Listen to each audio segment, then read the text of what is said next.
Hello everyone. Easy physics by N K channel पर आप सबका एक बार फिर स्वागत है।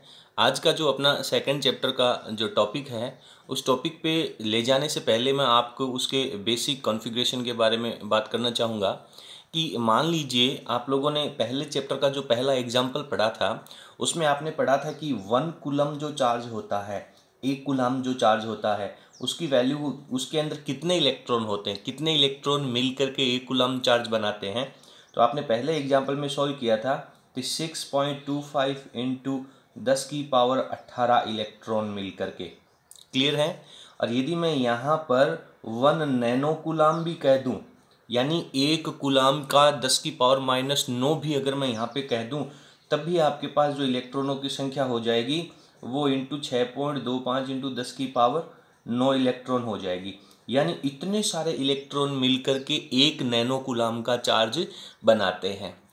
चलिए, अब यदि इतना आवेश मैं इस एक चालक तार है मेरे पास, एक सिंपल तार है, उस तार को यदि मैं 1 नैनो कूलाम का आवेश दे दूं तो कितने इलेक्ट्रॉन जाएंगे उसके ऊपर एक्स्ट्रा, ये उसकी संख्या है।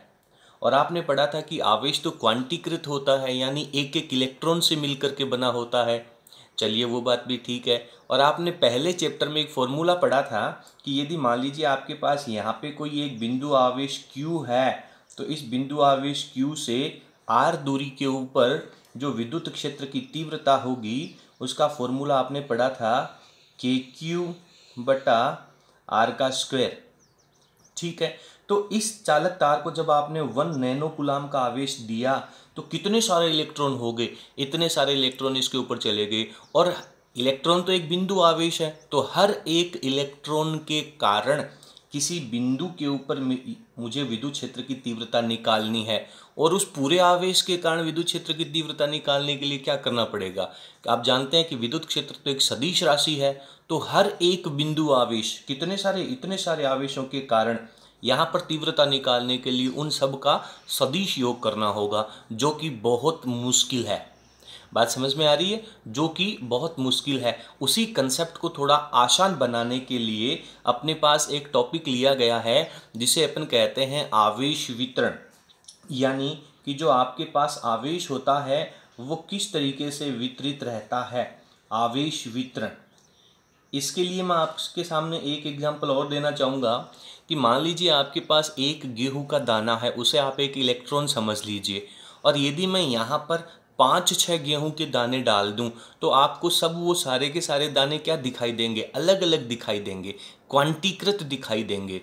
क्लियर है। और यदि मैं यहाँ पर इतनी सी जगह के ऊपर एक बाल्टी भर के गेहूं के दाने डाल दूं, यानी बहुत अत्यधिक मात्रा में, तो फिर क्या आपको हर एक गेहूं का दाना सेपरेट अलग अलग दूर दूर दिखाई देगा? नहीं दिखाई देगा। उस केस में आप क्या कहेंगे कि आपको तो वो सारे गेहूं के दाने ऐसे लग रहे हैं जैसे जुड़े हुए हों। तो उसे कहते हैं सतत, कंटिन्यूअस।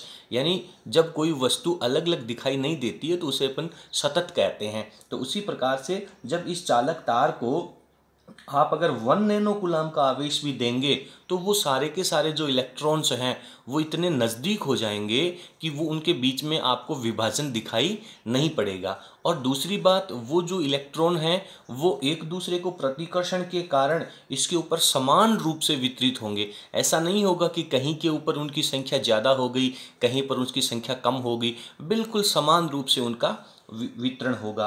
तो इसलिए इसे कहा जाता है सतत आवेश वितरण। हालांकि इसकी डेफिनेशन, इसका जो डेरिवेशन है वो एग्जाम में नहीं पूछा जाता है, बट इसके जो फंडामेंटल्स हैं वो क्लियर होने बहुत आवश्यक हैं। अगर ये फंडामेंटल क्लियर होंगे तभी अपना अगला डेरिवेशन क्लियर हो पाएगा। तो इतनी बात आपको समझ में आई कि इस बिंदु के ऊपर इस चालक छड़ के कारण यदि आपको टोटल विद्युत क्षेत्र निकालना है तो इसके लिए अपने को एक नया टॉपिक लेना होगा जिसे अपन सतत आवेश वितरण कहते हैं। अब अपन बात करते हैं कि आवेश का वितरण कितने तरीके से हो सकता है। आपके पास जो आकृतियां होती हैं वो 3 तरह की आकृतियां होती हैं। कौन कौन सी?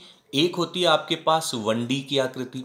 1D की आकृति का मतलब हो गया या तो आपके पास एक बहुत पतला सीधा तार हो गया, या फिर इसकी जगह हो गया आपके पास कोई तार से बनी हुई कोई रिंग होगी जिसे आप वलय कहते हो। ये जो वलय है ये भी एक तार से मिलकर के बनी हुई है। तो इसका जो तार है उसको अगर आप यहाँ से काट करके सीधा कर देंगे तो वो भी एक रेखीय या 1D की आकृति, 1 डायमेंशन की आकृति बन जाएगी।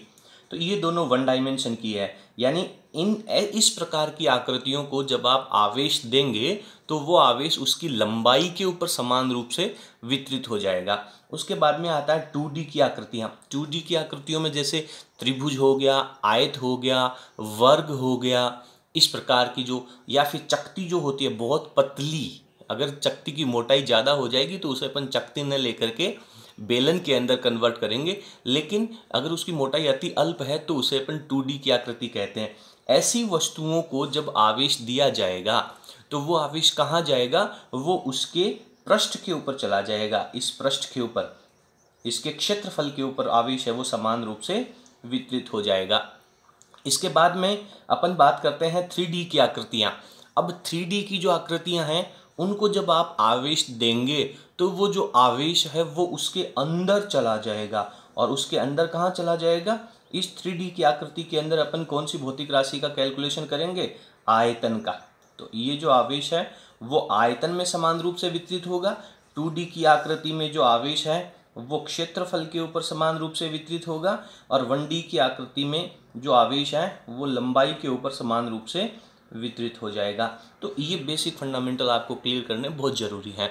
इसके बाद में अपन बात करेंगे कि जो आकृति है वो चालक है या कुचालक बनी हुई है, रबड़ से बना हुआ घन है या लोहे से बना हुआ घन है, वो अपन अगले टॉपिक में अलग से कंसेप्ट क्लियर करेंगे। तो इतनी बात आपको समझ में आ गई। अब एक बात आप मुझे बताएं कि ये मान लीजिए मेरे पास जो तार है, इस तार की टोटल लंबाई मान लीजिए मेरे को दे रखी है L, और इस पूरे तार को मैंने आवेश दे दिया Q। तो क्या आप मुझे बता सकते हैं कि इसकी एकांक लंबाई के ऊपर कितना आवेश गया। यदि मान लो इसको मैं 5 मीटर कह दूं और इसको मैं 20 कूलाम कह दूं, तो 5 मीटर के ऊपर जब 20 कूलाम का आवेश गया हुआ है तो 1 मीटर पे कितना जाएगा। तो सर इसका लिए तो फॉर्मूला जो लगेगा वो इसको दिया गया आवेश बट्टा लंबाई लगा दें, यानी ये क्या हो जाएगा, एकांक लंबाई पर आवेश हो जाएगा। और एकांक लंबाई पर जो आवेश होगा उसे अपन लैम्डा से प्रदर्शित करते हैं, इसे आवेश घनत्व कहते हैं। एक बात और ध्यान से सुने, आवेश घनत्व।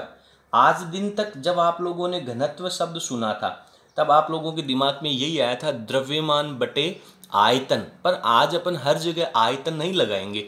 आज अपन आकृति के अनुसार अपन नीचे की भौतिक राशि लेंगे कि आप लंबाई का भाग लगाओगे कि क्षेत्रफल का भाग लगाओगे कि आयतन का भाग लगाओगे। किसका घनत्व निकाल रहे हैं अपन, आवेश का घनत्व निकाल रहे हैं।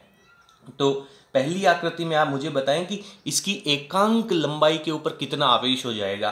तो आवेश बटा लंबाई, मात्रक क्या हो जाएगा, मात्रक हो जाएगा सर कूलाम अपॉन मीटर। इसी प्रकार से क्षेत्रफल की बात करूं, यदि मान लीजिए मैंने इसका जो टोटल क्षेत्रफल है, इसके टोटल क्षेत्रफल को कह दूं मैं S, और इसको दिया गया आवेश कह दूं मैं टोटल Q, तो एकांक क्षेत्रफल के ऊपर कितना आवेश जाएगा। तो एकांक क्षेत्रफल के ऊपर जो आवेश जाएगा उसका जो संकेत होगा वो अपन सिग्मा से प्रदर्शित करेंगे, इसे अपन सिग्मा कहते हैं।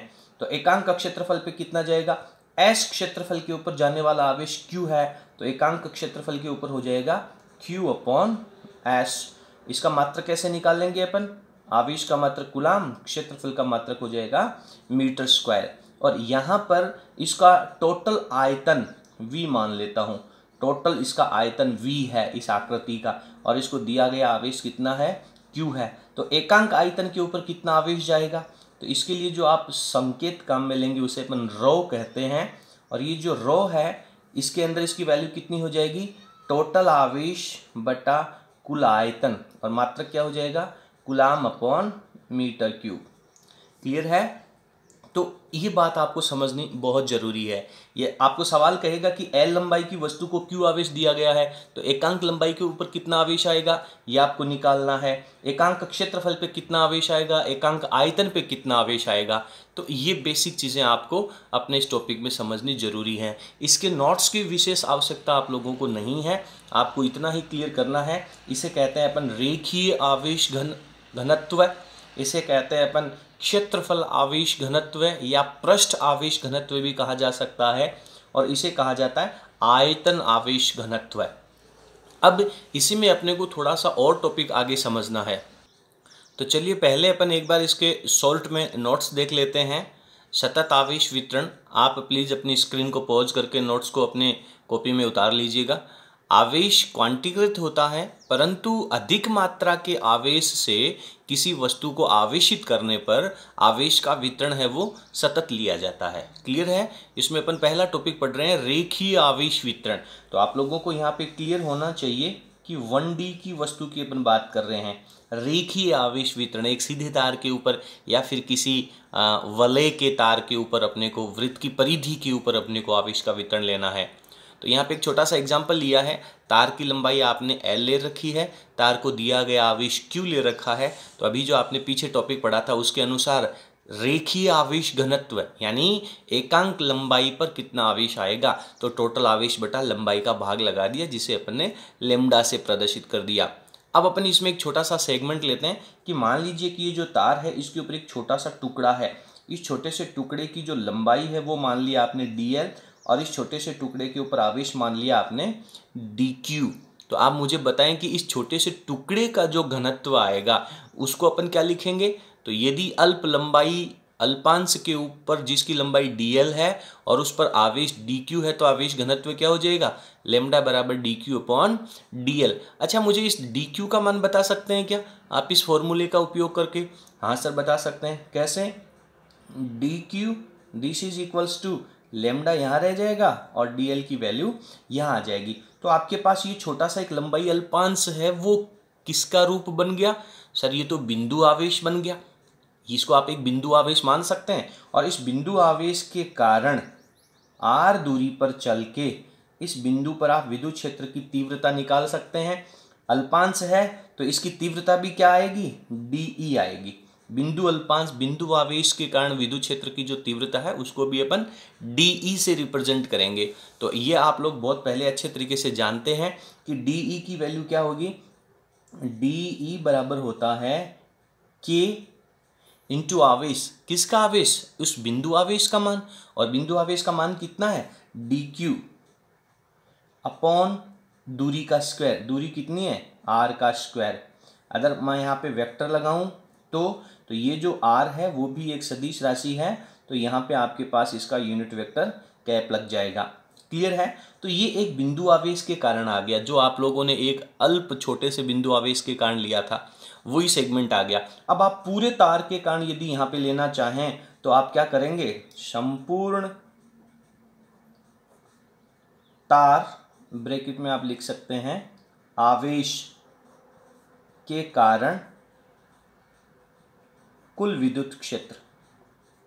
तो कुल विद्युत क्षेत्र के लिए अपने को क्या करना होगा, यहाँ पे समाकलन कर देना चाहिए। तो जैसे ही आप यहाँ पे समाकलन करेंगे, DE का समाकलन तो E हो जाएगा, वेक्टर K को आप बाहर ले लीजिए, DQ की आप वैल्यू रख दीजिए पहले। तो एक बार मैं इसकी DQ की वैल्यू लिख देता हूँ, lambda DL integration upon R का स्क्वायर और ये R कैप। अब आप इसमें से बाहर ले लीजिए, तो बाहर क्या आ जाएगा आपके पास, एक तो ये K बाहर आ जाएगा, एक ये लेमडा वैल्यू है ये बाहर आ जाएगा, और इंटीग्रेशन में क्या रह जाएगा, DL अपॉन R का स्क्वायर R कैप। तो ये जो आवेश वितरण था, इस टॉपिक का उद्देश्य ये है कि एक बिंदु आवेश के कारण विद्युत क्षेत्र की तीव्रता निकालना अपन जानते हैं, और यदि बहुत सारा आवेश कहीं पे डाला गया है तो उस पूरे आवेश वितरण के कारण विद्युत क्षेत्र की तीव्रता का जो कंसेप्ट है वो इस तरीके से निकाला जाएगा। क्लियर है? तो ये जो सेगमेंट आपने रेखीय आवेश वितरण के लिए लगाया है, ठीक इसी तरीके से अपन पृष्ठ आवेश वितरण लेंगे और इसी तरीके से अपन आयतन आवेश वितरण लेंगे। पहले अपन पृष्ठ आवेश वितरण देखते हैं। तो पृष्ठ आवेश वितरण कहता है कि मान लीजिए आपने पास एक कोई छोटी सी बहुत पतली प्लेट ले रखी है, और इस प्लेट को जब आप आवेश देंगे तो वो पूरा का पूरा आवेश इसके क्षेत्रफल के ऊपर समान रूप से वितरित हो जाता है। तो यही बात अपने को लिखनी है कि किसी पृष्ठ को दिया गया आवेश उसके क्षेत्रफल में समान रूप से वितरित हो जाता है।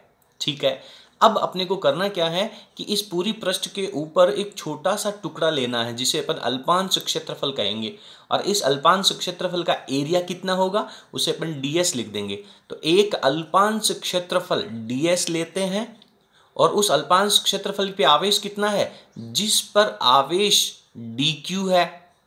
तो जब आपके पास अल्पांश क्षेत्रफल आ गया, अल्पांश आवेश आ गया, तो उसका घनत्व निकाल सकते हैं। तो उसके लिए लिखना होगा कि एकांक क्षेत्रफल पर आवेश, और एकांक क्षेत्रफल के ऊपर आवेश है, उसके लिए अपन यहाँ पे टर्म क्या काम में लेंगे, पृष्ठ आवेश घनत्व।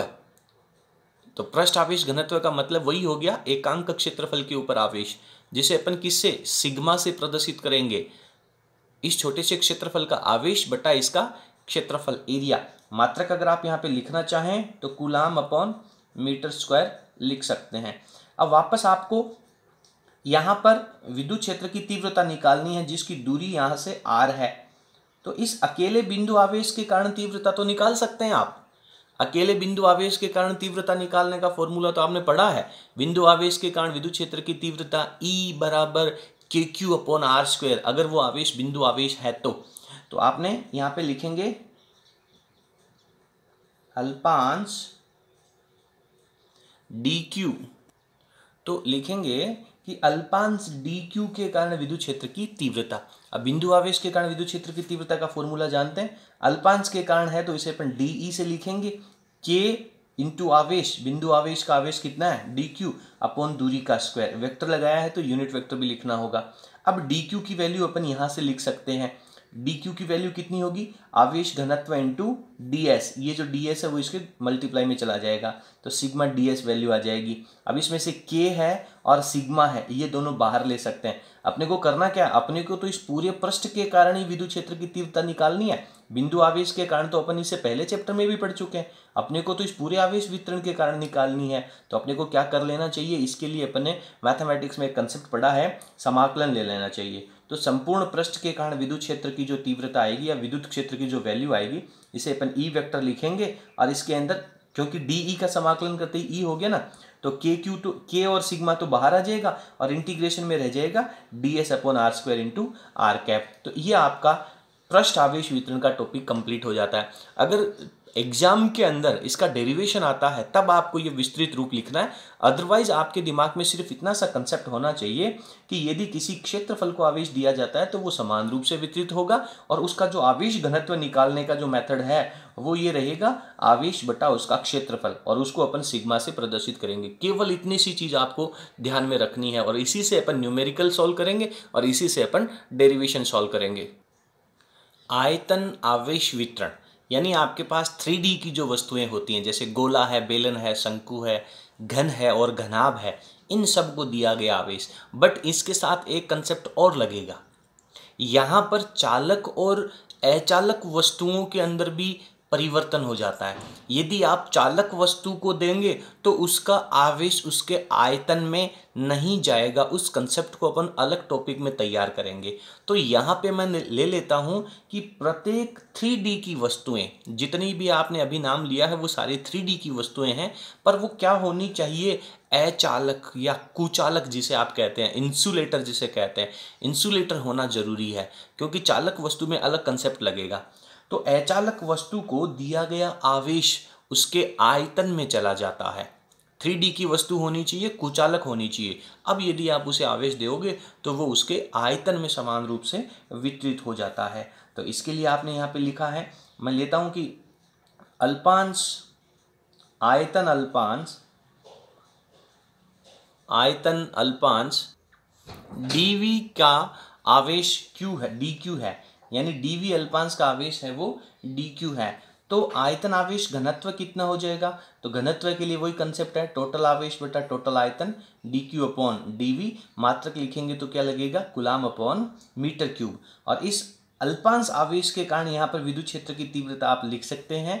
अल्पांश आवेश के कारण r दूरी पर विद्युत क्षेत्र का मान कितना हो जाएगा, dE बराबर KQ अपॉन r², वेक्टर है तो r कैप लगेगा, और dQ की वैल्यू आप यहाँ से निकाल सकते हैं। तो dQ बराबर क्या हो जाएगा, रो इंटू dV, वो लिख देंगे। और वापस वही तरीका है, संपूर्ण आयतन के लिए यदि लेना है तो इसको अपन समाकलन कर देंगे। तो ये एक बहुत छोटा सा टॉपिक है, इसका बेसिक फंडामेंटल अपने को तैयार करना जरूरी है। इसके बाद में एक एग्जाम्पल दे रखा है जो कि अति महत्वपूर्ण है, उसको अपन नेक्स्ट वीडियो में देखते हैं। एक क्वेश्चन अपन यहाँ पे देखते हैं कि मान लीजिए 5 सेंटीमीटर भुजा का एक वर्ग है जिसको आप 1.25 माइक्रोकुलाम के आवेश से उसे आवेशित करते हैं, तो इसका आवेश घनत्व कितना होगा। अगर आपने ऊपर का कंसेप्ट अच्छे से तैयार किया है तो आप इस सवाल को बहुत आसानी से कर पाएंगे। इसका आंसर प्लीज़ हमें कमेंट बॉक्स में लिखें। धन्यवाद।